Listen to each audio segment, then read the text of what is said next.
हिरण्यवर्णाम् हरिणीम् सुवर्णरजतस्रजाम् चन्द्राम् हिरण्मयीम् लक्ष्मीम् जातवेदो महावः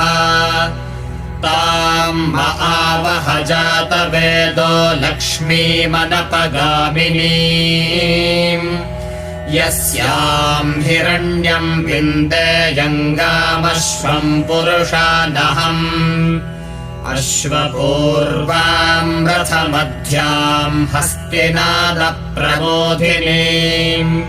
श्रियम् देवीमुपह्वये श्रीर्मा देवीर्जुषताम्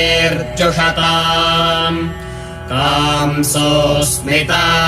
हिरण्यप्राकारामार्द्राम् ज्वलन्तीम् तृप्ताम् तर्पयन्ते